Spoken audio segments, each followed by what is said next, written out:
6 বছর পর হচ্ছে বাংলাদেশ চা শ্রমিক ইউনিয়নের দ্বিবার্ষিক নির্বাচন। তবে এ নিয়ে কোনো মাথা ব্যথা নেই চা শ্রমিকদের। বিভাগের 158টি চা বাগানে 6 লাখ চা শ্রমিকের একই অভিযোগ, শোষণের বেড়াজালে বন্দী তাদের জীবন।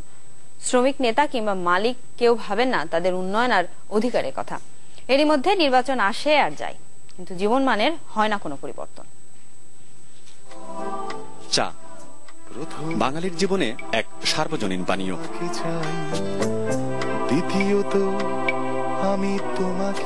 এক কাপ চা না হলে সকালটাই শুরু করতে পারেন না অনেকেই।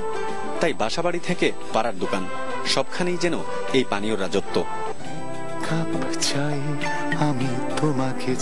তবে মজার এই পানীয়র পেছনের কারিগরদের দুঃখ গাঁথা রয়ে যায় অজানা। 405 টাকায় আমরা সারা সপ্তাহ খাবো 3 বেলা ভাত, না বাচ্চা কাচ্চাকে লেখাপড়া শিখাবো, নিয়ম মতন খানিও দিতে পারি না ডাল ভাত। লামাগো বাগানের মধ্যে কোনো একটা বাইরে থেকে জানাইয়ে কোনো কিছু আমরা পাই না। এই যে আমরা রাস্তা দিন কাজ করি, ঘরে যাইয়া দেখি মেঘে জোরে ভিজিয়া যাইলে শান্তি মতন ঘুমাইতে পারি না, ঘর দুয়ার ভাঙ্গা।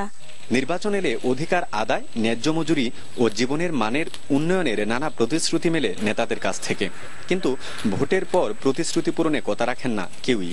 নির্বাচন আইছে তো এখন আমরা দরকারে ধরছে, এখন তারা তুকাইছে, আর যখন নির্বাচন শেষ হয়ে যাইব তখন তো কেউ আর লেঙ্গুর পাইতাম না তুকাইয়া। কিছু তো পাই না বাবা, সবাই মুগ্ধা বলে ইলেকশন নেয় যে যার রাজা হইয়া বয়ে থাকে, যাকে দে মানুষ বলতাম চাই মানুষ হইমু আশা করি, এই আশা নৈরাশ, কোনো কাজে লাগে না। সময়ের বিবর্তনে বদলায় অনেক কিছু, কিন্তু বদলায় না এসব চা শ্রমিকদের জীবন। যেন চা গাছের সাথে বন্দী তাদের জীবিকা, তাদের নিয়তি।